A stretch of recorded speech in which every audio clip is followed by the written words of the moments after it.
നമസ്കാരം. സദാചാര പോലീസിന്റെ പേരിലാണ് ഭരണകൂടവും ചില മതവർഗീയ ഭ്രാന്തന്മാരും കൂടി പലപ്പോഴും നാടിന്റെ ഉറക്കം കെടുത്തുന്നത്. വിദഗ്ധരായ സദാചാര സംഘികളും സദാചാര സുഡാപ്പികളും കൂടി പകൽമാന്യന്മാരുടെ വേഷം കെട്ടി ഒരു വിശാല സദാചാര സംഘം തന്നെ രൂപീകരിക്കേണ്ടി വരും എന്നതാണ് നാട്ടിലെ അവസ്ഥ. ഏറ്റവും ഒടുവിൽ കോഴിക്കോട് ഫറൂഖ് കോളേജിലാണ് ആൺകുട്ടികളും പെൺകുട്ടികളും ഒന്നിച്ച് നിൽക്കുന്നത് കണ്ടാൽ സഹികെടുന്ന ചില മാന്യന്മാർ ഇറങ്ങിത്തിരിച്ചത്. ആൺകുട്ടികൾക്കും പെൺകുട്ടികൾക്കും വേണ്ടി അനൗദ്യോഗികമായ ചില മതിലുകൾ തന്നെ അവിടെ നിർമ്മിച്ചു അത്രേ. പ്രതിഷേധങ്ങൾ സമരങ്ങളിൽ ആരംഭിച്ച് ഒടുവിൽ വിദ്യാർത്ഥികളെ പുറത്താക്കും വരെ എത്തി. അമ്പരന്നു നിൽക്കുന്ന മാനേജ്മെന്റിനെ രക്ഷിക്കാൻ ഒടുവിൽ ആ അവതാരം വന്നു. സാക്ഷാൽ അബ്ദുൾ റബ്ബ്. അവതാര മഹിമകൾ കാണാം. ഡെമോക്രസിയിലേക്ക് എല്ലാവർക്കും സ്വാഗതം. ആൺകുട്ടികളും പെൺകുട്ടികളും ഒരുമിച്ചിരുന്നാൽ എന്തോ ഒരു പ്രശ്നമുണ്ടെന്ന് തോന്നുന്ന ചില അധ്യാപകരും മാനേജ്മെന്റും കൂടി ഉണ്ടാക്കിയ പ്രശ്നം ഫറൂഖ് കോളേജിന്റെ സൽപ്പേരിനെ തന്നെ കളഞ്ഞുകുളിക്കുകയാണോ? മാനേജ്മെന്റ് നടപടികളിൽ പ്രതിഷേധിച്ച വിദ്യാർത്ഥിയും എവിടെയോ പോകുന്ന വഴിക്ക് അഭിപ്രായം രേഖപ്പെടുത്തിയ ഏതോ നാട്ടിലെ മറ്റൊരു അധ്യാപകനും സദാചാരവാദികളാൽ ഭ്രഷ്ടരാക്കപ്പെട്ടു. ഈ ഘട്ടത്തിൽ ഫറൂഖ് കോളേജ് മാനേജ്മെന്റിനും നാട്ടിലെ സദാചാര സുഡാപ്പികൾക്കും ദിശാബോധം നൽകാൻ ലോകപ്രശസ്ത സദാചാരവാദിയും വിദ്യാഭ്യാസ മന്ത്രിയുമായ മാന്യ അബ്ദുൾ റബ്ബ് തന്നെ രംഗത്തെത്തി. സമരക്കാരെയും സദാചാര വിരുദ്ധരെയും പേടിപ്പിക്കാൻ ഒടുവിൽ ആളെ ഇറക്കേണ്ടി വന്നു എന്ന് വേണമെങ്കിൽ പറയാം. ശരിക്കുള്ള സാബ് അങ്ങേരൊന്ന് വന്ന് നിന്നാ മതി, അപ്പ മൂത്രമൊഴിക്കും. അങ്ങേർക്ക് അതിന്റെ അസുഖം അങ്ങേരല്ല, ഇപ്പൊ കണ്ട കൊമ്പന്മാരില്ലേ അവര്. യുവന്മാർക്കെല്ലാം ബെഡാ സാബിന് വലിയ പേടിയാ.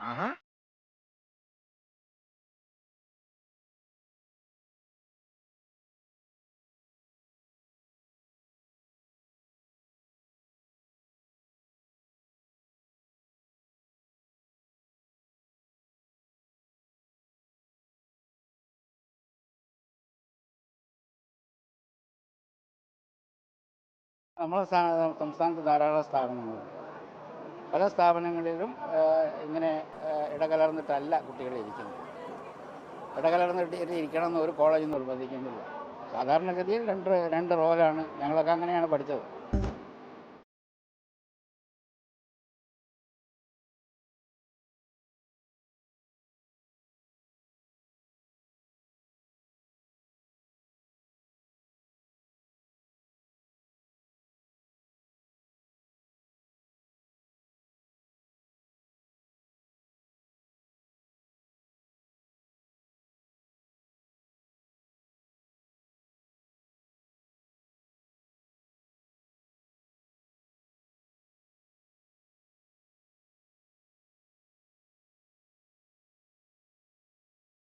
ടെക്നോളജി വേറെ, ലിംഗവിവേചനം വേറെ.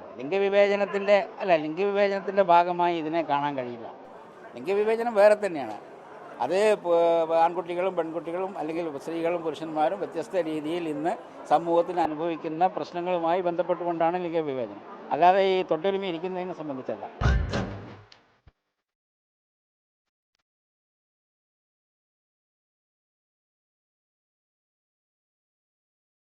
എനിക്ക് യോജിപ്പില്ല, വ്യക്തിപരമായിട്ട് യോജിപ്പില്ല. വ്യക്തിപരമായി യോജിക്കാൻ കഴിയാത്ത പല കാര്യങ്ങളും ഉണ്ടാകും.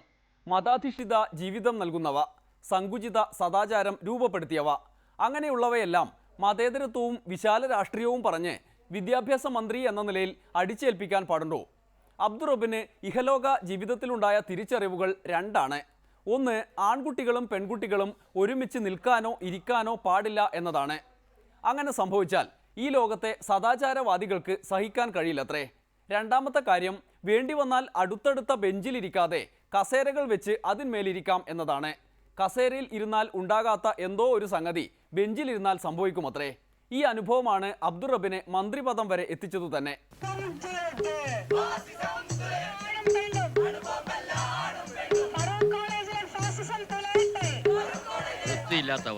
നാണക്കേട്.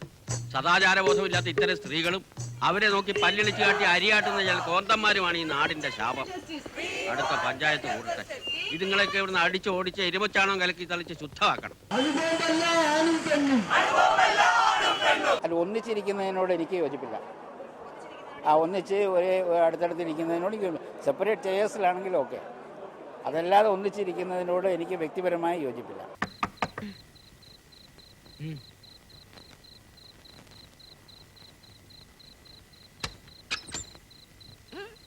വിദ്യാഭ്യാസ മന്ത്രി എന്ന നിലയിൽ വ്യക്തിപരമായി തൊട്ടടുത്ത് ആൺകുട്ടികളും പെൺകുട്ടികളും ഇരിക്കുന്നതിനോട് യോജിപ്പില്ല.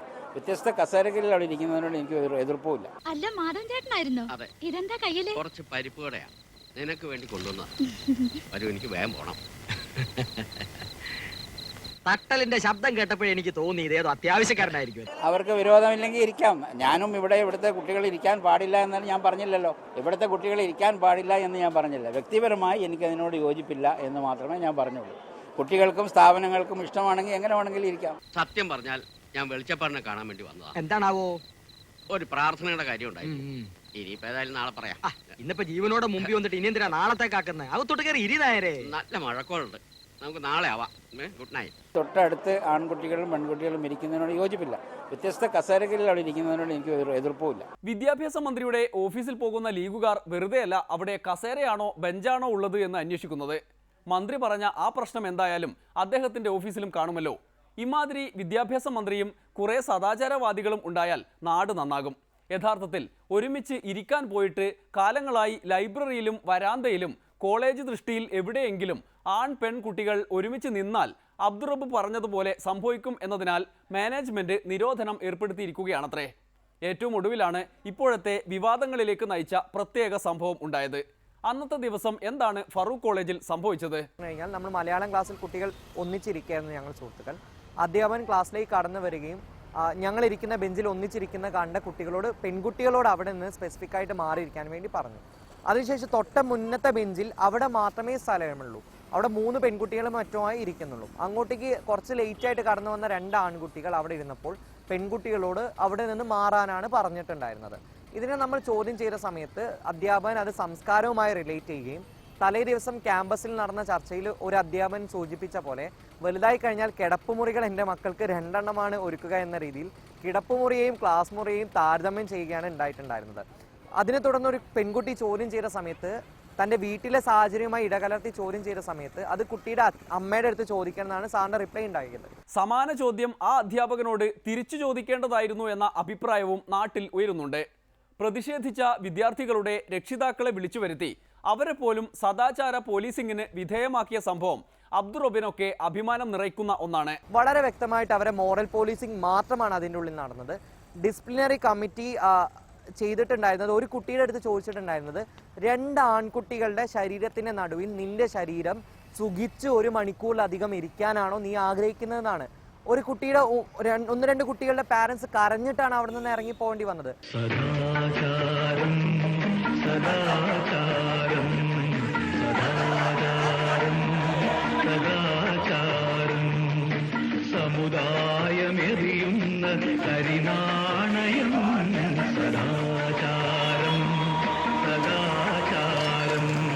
ഇതിനു മുന്നേ തന്നെ കോളേജിലെ ഫ്രണ്ടിലുള്ള കോൺക്രീറ്റ് ആയിട്ടുള്ള സീറ്റിൽ ജെൻസ് ഒള്ളിന്ന് അവർ ബോർഡ് വെച്ചിട്ടുണ്ടായിരുന്നു. അവിടെ ഇരിക്കുന്ന പെൺകുട്ടികളെ അവിടെ നിന്ന് ഓടിച്ചു വിടാറാണുള്ളത്. സെക്യൂരിറ്റീസ് പ്രത്യേകിച്ച് ഇതിന് വേണ്ടിയിട്ട് ടാർഗറ്റഡ് ആയിട്ട് അവിടെ പ്രിൻസിപ്പലിന്റെ നിർദ്ദേശപ്രകാരം നിൽക്കാറുണ്ട് മോറൽ പോലീസിങ്ങിന് വേണ്ടി തന്നെ.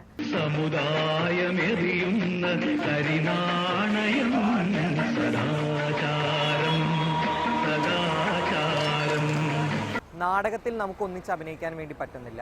ഒരുപക്ഷെ അവർ പറയും അത് ഫണ്ടിന്റെ അഭാവം കൊണ്ടാണ്. അങ്ങനെയാണെങ്കിൽ SFIയുടെ ആഭിമുഖ്യത്തിൽ ഇപ്രാവശ്യം ഒരു സ്ട്രീറ്റ് പ്ലേ തെരുവ് നാടകം കോളേജിന്റെ മുന്നിൽ കളിക്കാൻ ചോദിച്ച സമയത്ത് പോലും അവർ അതിനുള്ള അനുമതി നിഷേധിക്കുകയാണ് ഉണ്ടായിട്ടുണ്ടായിരുന്നത്.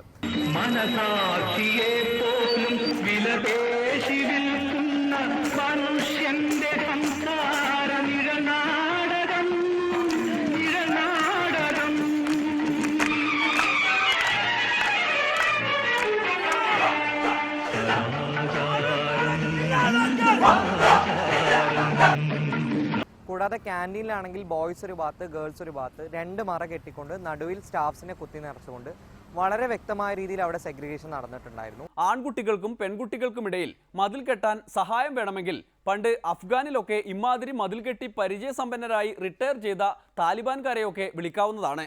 അതവിടെ നിൽക്കട്ടെ. എന്തായാലും അബ്ദുറബ്ബ് ഉമ്മൻചാണ്ടിക്ക് പറ്റിയ മുഖ്യമന്ത്രി തന്നെയെന്ന് ഉഴവൂർ വിജയനൊക്കെ പറയുന്നത് വെറുതെയല്ല. എന്നാൽ പിന്നെ ഉമ്മൻചാണ്ടിയെ മാറ്റി ഉഴവൂർ വിജയന് മുഖ്യമന്ത്രി ആയിക്കൂടെ എന്ന് ചോദിക്കുന്ന ചില ശത്രുക്കളും നാട്ടിലുണ്ട്. ഇടതുപക്ഷത്തിനും അത് വലിയൊരു സഹായമാകും. കാരണം മുഖ്യമന്ത്രിയാകാൻ VS വേണോ പിണറായി വേണോ തുടങ്ങി വൻ ചർച്ചകളാണല്ലോ നടക്കുന്നത്. മൂന്നാമതൊരാൾ കയറി വരാൻ ഇടയുണ്ടെങ്കിൽ അത് ഉഴവൂർ വിജയനാണത്രേ. NCPയുടെ സംസ്ഥാന പ്രസിഡന്റ് എന്നതിനപ്പുറം മലയാളികളെ ചിരിപ്പിച്ചു കൊല്ലുന്ന മുഖ്യമന്ത്രിയായി തന്നെ തെരഞ്ഞെടുത്ത് കളയുമോ എന്ന ഭയം പലർക്കുമുണ്ട്. എത്ര നിർബന്ധിച്ചാലും മുഖ്യമന്ത്രിയാകാൻ താനില്ല എന്ന ഉണ്ടയില്ലാ വെടികൾ പൊട്ടിക്കുകയാണ് ഉഴവൂർ വിജയൻ. ഞാനൊക്കെ മലപ്പുറത്തെ പത്രസമ്മേളനത്തിൽ അവർ ചോദിച്ചല്ലോ മുഖ്യമന്ത്രി ആരാണ് ആകുന്നത്, ഞാൻ അന്നേരെ പറഞ്ഞു ഞാനാകുന്നില്ല.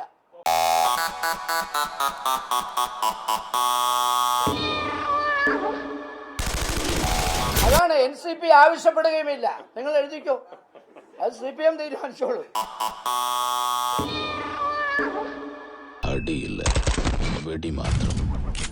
സമ്മർദ്ദം ഉണ്ടായാലും ഞാൻ സമ്മതിക്കില്ല. ഉള്ള കാര്യം ഞാൻ പറഞ്ഞേക്കാം, എന്നെ വിഷമിപ്പിക്കരുത്. അമ്പ് പെരുന്നാളിന് അവലോസുണ്ട ഉണ്ടാക്കിയതും അച്ചപ്പൻ ചുട്ടതും നമുക്ക് പിന്നെ പറയാം. ഞാൻ നിങ്ങൾക്കറിയാവില്ല, എന്നെ ഈ പാർലമെന്ററി വ്യാമോഹമൊന്നും പണ്ട് തന്നെ എനിക്കില്ല. എനിക്ക് നിങ്ങളെയൊക്കെ കാണുക, സന്തോഷിക്കുക, ചിരിക്കുക, ജീവിതം നന്നായി പോവുക. ഇല്ല, അങ്ങനെ ഞങ്ങളുടെ പാർട്ടിയിൽ ഒന്നിനും മോഹമില്ലാത്തവരാണ്. അതിമോഹം വേണ്ടെന്ന് പറയില്ല, അങ്ങനെയുള്ള ഒരു മോഹവും ഇല്ല. പിന്നെ ഈ ആക്ഷേപവും ആരോപണവും പ്രശ്നങ്ങളും എല്ലാം വരുന്നതല്ലേ. എനിക്ക് ഉമ്മൻചാണ്ടി കളിക്കുന്ന പോലോട്ട് കളിക്കാൻ അറിയത്തുമില്ല. എന്താ ഉണ്ണിക്കുട്ടാ, എന്നാ മാമൻ പോയച്ചു വരാം. എൻ്റെ ഇളയപ്പം മരിച്ചു, ഒന്ന് കമ്പി വന്നു. ഞാൻ അവിടം വരെ ഒന്ന് വേണ്ടല്ലേ. ഞാനാണെങ്കിൽ പോലും 100% 916 എന്നൊന്നും പറയാൻ പറ്റില്ല. അത് മനുഷ്യന്റെ, നമ്മൾ താരതമ്യേന തമ്മിൽ ഭേദം തൊമ്മൻ. ഇമാതിരി ഉണ്ടകൾ പായിച്ചാൽ പിന്നെ എങ്ങനെ ഉഴവൂർ വിജയനെ മുഖ്യമന്ത്രിയാക്കും? ഒരു അധികാര സ്ഥാനത്തും ഇതുവരെ ഇരുന്നിട്ടില്ല എന്നല്ലേ പറഞ്ഞത്? പണ്ടൊരിക്കൽ ജില്ലാ കൗൺസിലിൽ കുറച്ചു കാലം സ്റ്റാൻഡിംഗ് കമ്മിറ്റി ചെയർമാനൊക്കെ ആയിട്ടുണ്ടല്ലോ. അന്ന് സ്റ്റാൻഡിംഗ് കമ്മിറ്റി ആയത് കാരണം കസേര കിട്ടാതെ സ്റ്റാൻഡിങ്ങിലായിപ്പോയി എന്നൊക്കെ കേട്ടിട്ടുണ്ട്. ജില്ലാ കൗൺസിലൊക്കെ അന്ന് ഒരു ഇതെന്നുള്ള അല്ലാതെ വലിയ സ്ഥാനം വല്ലതുമാണ്. അതാണെങ്കിൽ ഒരു ദിവസം ഞാൻ ജില്ലാ സ്റ്റാൻഡിംഗ് കമ്മിറ്റി ചെയർമാനായിരുന്നു. ഞാനൊരു ദിവസം കളക്ടറേറ്റിൽ ചെല്ലുമ്പോഴാണ് എൻ്റെ കസേര കാണാനില്ല. അന്നേരം അടുത്തു നിന്ന് അയാൾ പറഞ്ഞു, സ്റ്റാൻഡിംഗ് കമ്മിറ്റി ചെയർമാനാകുമ്പോൾ ഇരിക്കേണ്ട കാര്യമില്ലല്ലോ, അതുകൊണ്ടായിരുന്നു. അന്നേരമാണ് പിയൂൺ വന്ന് പറഞ്ഞത് ഈ കസേര കൊണ്ടുപോയി ഇത് പിരിച്ചുവിട്ടെന്ന് പറഞ്ഞു. അങ്ങനെയാണ് ഇത് പിരിച്ചുവിട്ടവരും ഞാൻ അറിയുന്നത്. അങ്ങനെയൊക്കെ അറിയാൻ, അല്ലാണ്ട് എങ്ങും സ്കൂളിൽ മത്സരിച്ചിട്ടുണ്ട്, കോളേജിൽ മത്സരിച്ച് ചെയർമാനായിട്ടുണ്ട്. അതൊക്കെ പഠിക്കുന്ന കാലത്ത് അങ്ങനെയുണ്ട്, പാട്ട് പാടിയിട്ടുണ്ട്. ഇപ്പം അതുപോലെ പാടാൻ പറ്റിയല്ല. നിനക്ക് വെടിവെക്കാൻ അറിയില്ലെങ്കിൽ നീ എന്നോട് ചോദിക്കാൻ എങ്ങനെ വെടിവെക്കണമെന്ന് മനസ്സിലായണോ കൊച്ചനെ? അപ്പൊ ഞാൻ നിനക്ക് പറഞ്ഞു തരാം വെടി എങ്ങനെ വെക്കണം വെക്കണ്ടാന്ന്. ഇനി നീ തോക്ക് തെങ്ങിന്റെ മോളിൽ നിന്ന് താഴോട്ട് തിരിക്കണ, താഴോട്ട്. ഇവിടെ